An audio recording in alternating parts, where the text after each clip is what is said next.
Tentang penampakan Yesus kepada para murid-Nya.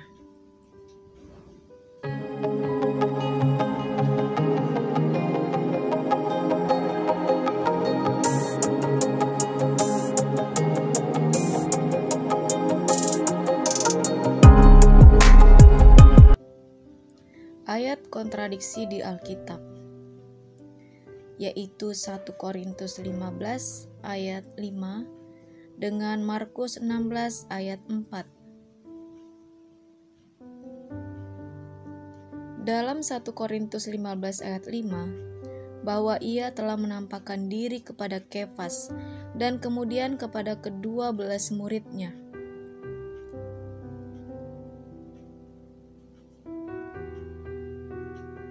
Dalam Markus 16 ayat 14, akhirnya ia menampakkan diri kepada ke-11 orang itu ketika mereka sedang makan, dan ia mencela ketidakpercayaan dan kedegilan hati mereka.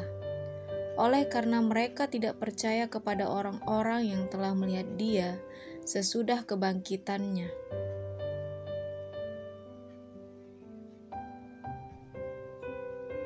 Bila dibandingkan, kedua bunyi ayat tersebut sepintas seperti kontradiksi. Sebab ayat yang tertulis di kitab 1 Korintus 15 ayat 5 tersebut menuliskan bahwa setelah kebangkitan dari kematiannya, lalu Yesus menampakkan diri kepada 12 murid-Nya. Tetapi ayat dalam kitab Markus 16 ayat 14 menuliskan bahwa Yesus menampakkan diri kepada 11 orang murid-Nya.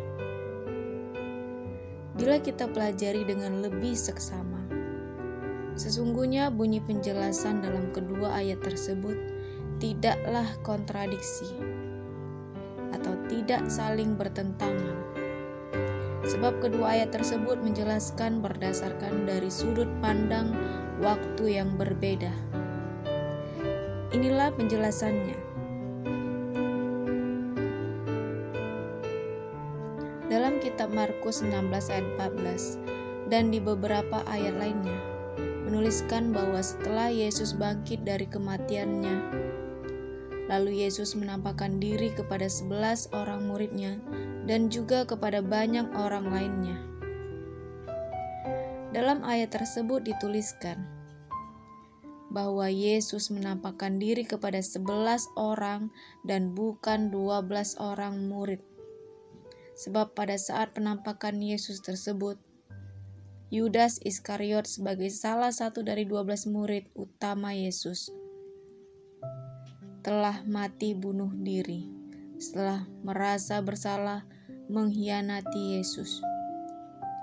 Dalam Matius 27 ayat 3-5, pada waktu Yudas menyerahkan dia, melihat bahwa Yesus telah dijatuhi hukuman mati, menyesallah ia. Lalu ia mengembalikan uang yang 30 perak itu kepada imam-imam kepala dan tua-tua. Maka ia pun melemparkan uang perak itu ke dalam bait suci, lalu pergi dari situ dan menggantungkan diri. Jadi, mengapa ayat dalam kitab Markus 16 ayat 14 menuliskan bahwa Yesus menampakkan diri kepada 11 orang murid-Nya dan bukan 12 orang? Sebab pada peristiwa penampakan Yesus tersebut, Yudas Iskariot telah mati bunuh diri ketika Yesus hendak mati disalibkan. Sedangkan dalam kitab 1 Korintus 15 ayat 5 menuliskan bahwa Yesus menampakkan diri kepada 12 orang murid-Nya. Karena penulis kitab Korintus menjelaskan dari sudut pandang waktu yang berbeda, sang penulis kitab Korintus menambahkan Matias yang menjadi murid utama Yesus untuk menggantikan Yudas Iskariot, sehingga jumlah murid utama Yesus tetap genap sebanyak 12 orang. Matias sendiri dipilih oleh para rasul untuk menjadi pengganti Yudas melalui undi. Memilih melalui undi adalah sudah menjadi budaya pada zaman itu. Dalam Kisah Para Rasul 1 ayat 21-23 dan 26. Jadi harus ditambahkan kepada kami seorang dari mereka yang senantiasa datang berkumpul dengan kami selama Tuhan Yesus bersama dengan kami, yaitu mulai dari baptisan Yohanes sampai hari Yesus terangkat ke sorga meninggalkan kami untuk menjadi saksi dengan kami tentang kebangkitannya.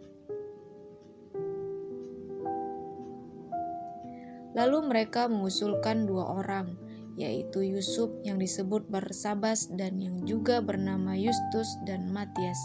Lalu mereka membuang undi bagi kedua orang itu, dan kena undi adalah Matias. Dan dengan demikian ia ditambahkan kepada bilangan ke-11 rasul itu.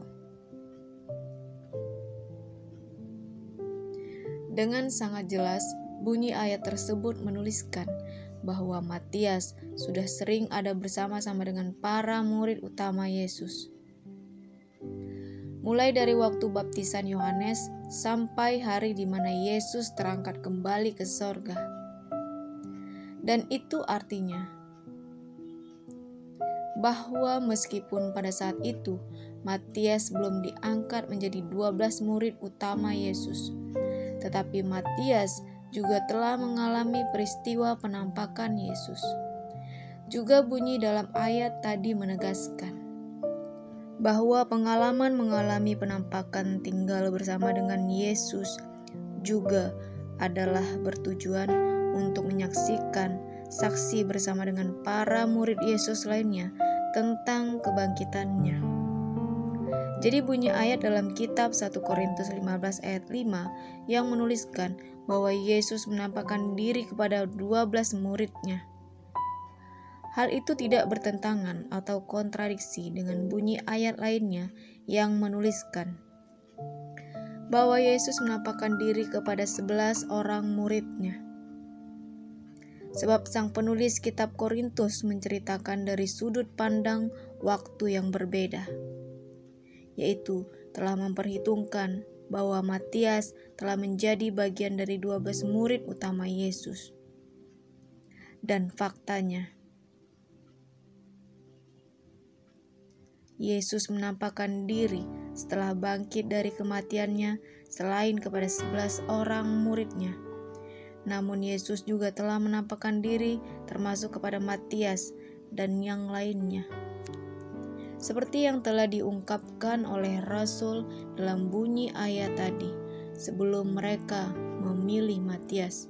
Dan kemungkinan besar, Matias mengalami penampakan Yesus ketika sedang ada bersama-sama dengan para murid utama Yesus. Karena ayat tadi menjelaskan bahwa Matias senantiasa sering berada dengan para murid Yesus. Sebab murid Yesus memiliki banyak teman untuk berkumpul bersama Yesus.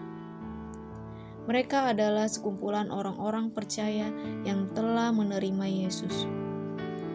Dan inilah sebuah ayat yang menuliskan bahwa setelah bangkit dari kematiannya, lalu Yesus menampakkan diri kepada para murid utama Yesus dan juga kepada teman-temannya.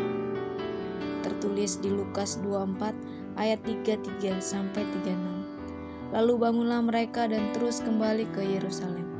Di situ mereka mendapati ke-11 murid itu. Mereka sedang berkumpul bersama-sama dengan teman-teman mereka. Dan sementara mereka bercakap-cakap tentang hal itu, Yesus tiba-tiba berdiri di tengah mereka dan berkata kepada mereka, "Damai sejahtera bagi kamu."